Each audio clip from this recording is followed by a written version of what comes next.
Welcome back to the Evo build series.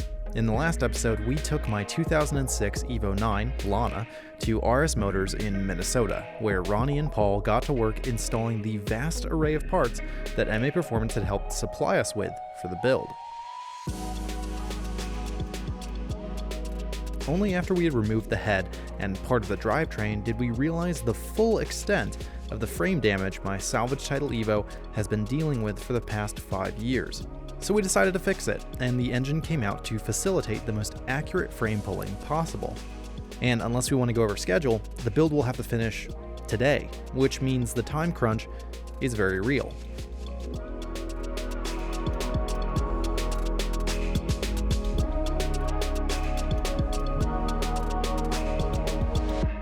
RS Motors, where the Evo is being worked on, is located in Burnsville, Minnesota.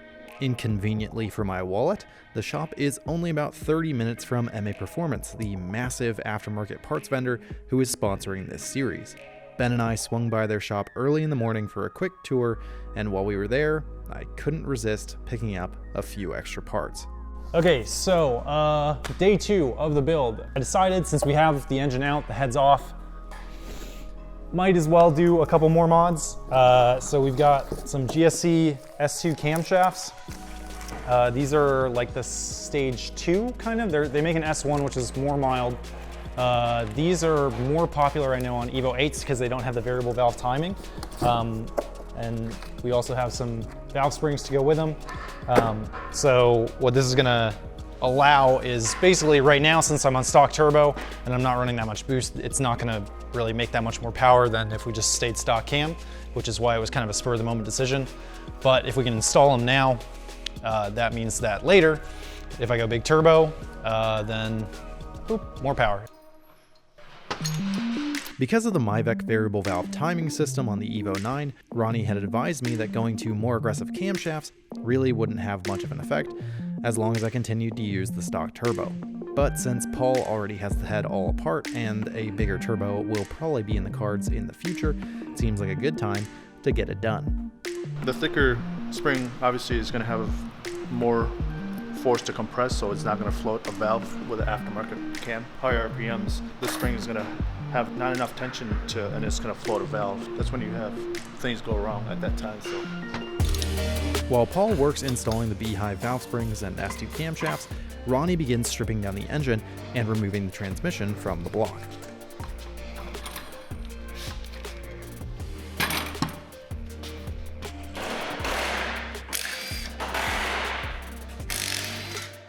So right now we have, I believe this is a completely stock clutch from Advance that we installed a couple years ago when these guys were on the way back from Alaska, I believe.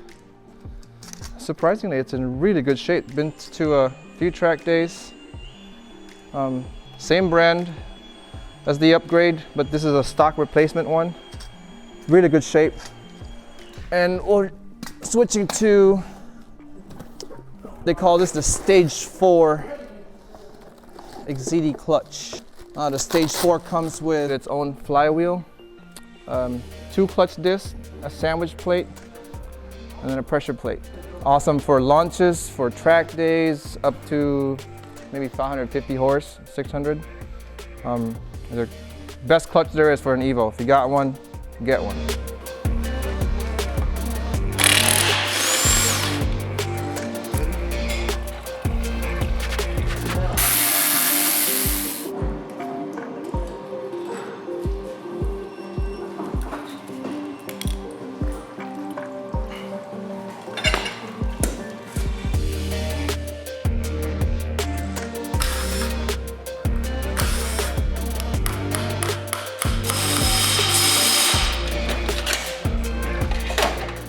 Right about this time, our guest star for the episode shows up, Mr. Andy Smedegard. You might recognize him from Ben's Civic build series, which again took place a couple weeks before this Evo build. Andy has driven up 3 hours from Wisconsin to help us complete the Evo in this time crunch, and he's brought my second impulse buy of the build. Lana has a stock rear diff. On the OEM rear diff, the way that they stack the clutches, I think they did it to try and avoid a lot of noise for vibration and harshness. It doesn't click or anything.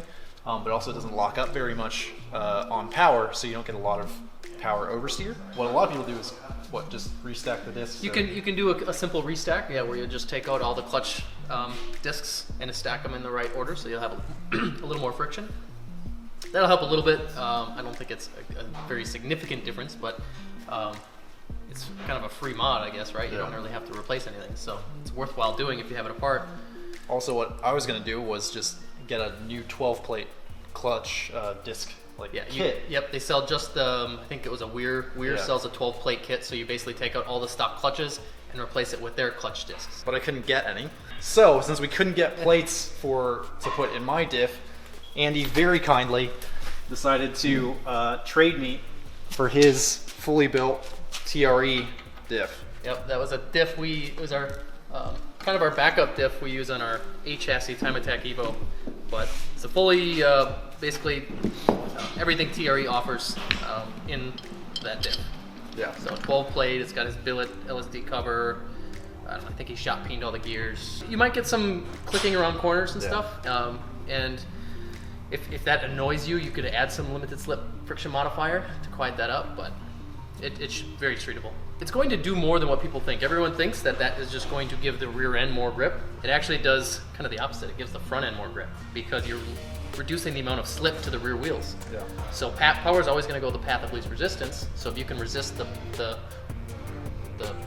amount of slip back here, some of that power will actually go towards the front, and you're going to feel it in the front end, probably a little more in the rear. Cool. This is a stock differential like the one that I'm taking out, but it has been upgraded by TRE, which should make a huge change in the handling characteristics of the Evo. While we have the differential removed, it's a great time to allow the scope to creep a bit more, and Andy removes one of the large rear diff mounts often referred to as the mustache bar in favor of a much smaller, much lighter, and much stiffer aftermarket mount.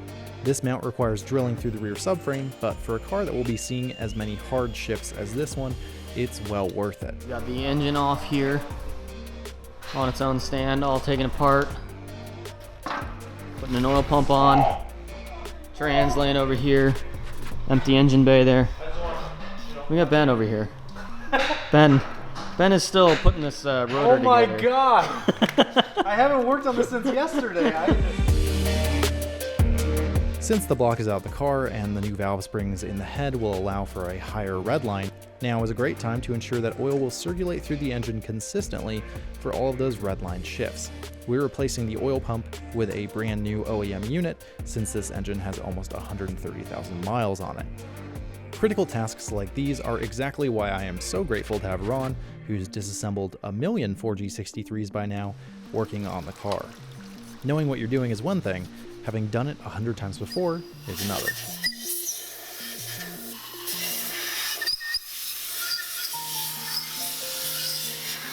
With the rear differential installed, it's suspension time, this entire slew of parts having come, yet again, from MA Performance's vast inventory. The first parts to install are the Agency Power lower control arms. If the law of shiny part go fast holds true, these arms should make the car positively rapid. They are adjustable and allow for more camber adjustment than the stock arms, and they also look very sexy underneath the car. Next up are a gaggle of white line parts. This is the sway bar, the OEM sway bar that came on the Evo, and since a lot of the stuff you're wanting to do with an Evo is try and create more rear rotation, we got a much thicker white line sway bar that also has 3 different places that you can bolt it on that will basically adjust how stiff the rear sway bar is. So this is going to be a nice little addition with that. I'm just going to come in and grab it. Oh yeah. Yeah, so this will be a nice addition to put in with that rear diff. The 26mm white line sway bar will be attached to white line's adjustable end links. Next, Andy removes the upper control arms to change one of the inner bushings, which was, as you can see, bent during my off at VIR last year. Luckily, white line makes an upgrade of this very same bushing. Up front, we install white line's roll center correction kit, which, much like the kit that Andy installed on Ben's Civic, corrects the suspension geometry of cars that have been lowered. By the late afternoon, Paul's gotten the head fully assembled with GSC S2 cams and beehive valve springs. Ronnie has finished refreshing the block with a new oil pump and head gasket. Most importantly, thanks to my years of mechanical expertise, I've finished refreshing the DBA rotors, and the bent subframe has been reinstalled so that we can steer the Evo frame over to Trung's shop. Time to get the car to the frame shop. So we're saying bye to the chassis for a little bit. We're gonna finish what's left of the engine, transmission, clutch, whatever else we can do, and then hopefully the frame is back. What do you think, Trung? Couple hours? 1 hour? 1 hour? All right. Perfect. I wish. Perfect.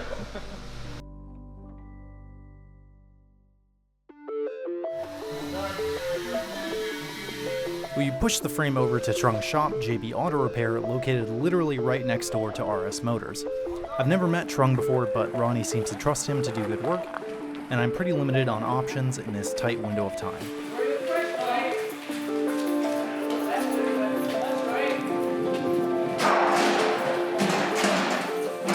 You just need to clamp it straight down to the frame and keep the car firm on the frame. When you pull it, it's not gonna pull your car away, whatever.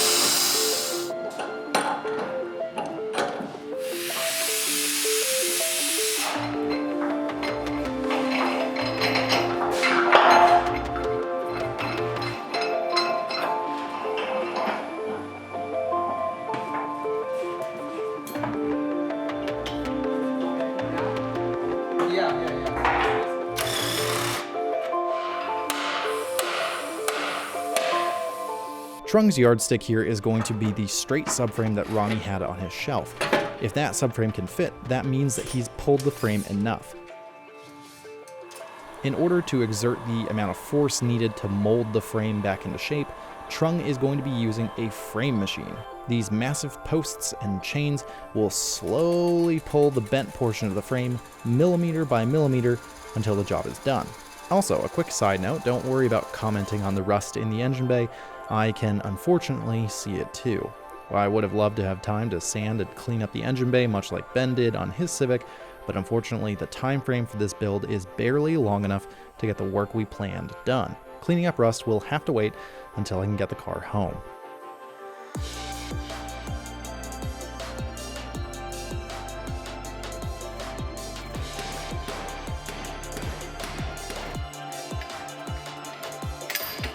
Watching the guys at the frame shop work is absolutely fascinating. Pulling a frame is, by definition, a desperate last resort to salvage something that's gone very wrong.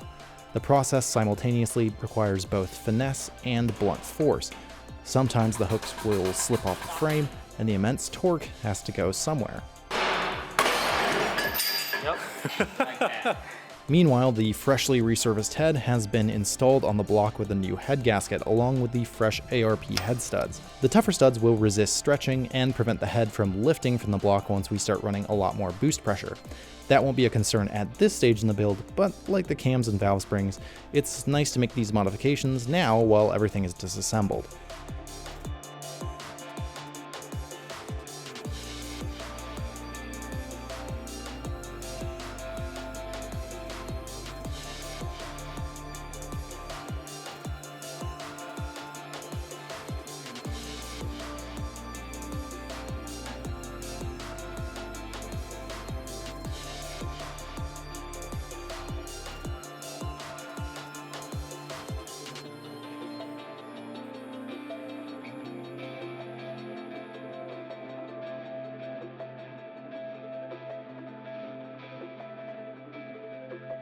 Next up, it's time for the 6-speed to go back on. It takes a couple of tries for Andy and Ronnie to get everything lined back up, but soon the trans is mounted up to the engine and we are almost ready to go. Yep. I think it should. After a few more cycles of measuring, measuring, and pulling again, the straight subframe slides right on. Easy. This means that the attachment points for the front suspension have been moved out to their factory location, almost an inch wider than before. For the first time in my ownership, the frame is now reasonably straight. Subframe mount to the side like 3 centimeters off. But you got it straight? Yeah. It's like perfect arm, like easy to go in and out. Trung had jokingly said that he'd have the car done in an hour, but from start to finish, he actually had the frame straightened in only 45 minutes. He and his shop, JB Auto Repair, did an absolutely phenomenal job on Lana. I'm not the type of person to get emotional about car stuff, so I'm not going to get emotional about car stuff, but getting the frame on the car straight is a massive, massive deal for me. Sure, it might not be as good as new, and the car might still be a salvage title car, and there's still rust and dents and flaws to deal with, but this is a process, and this is the car that I have to work with. Today made me very happy. But that raises another problem. Today is basically over. We will not have the car done today. This project will have to run into tomorrow. But pushing the now straightened Evo shell back over to Ronnie's shop, the inconvenience feels a lot smaller than it might have before.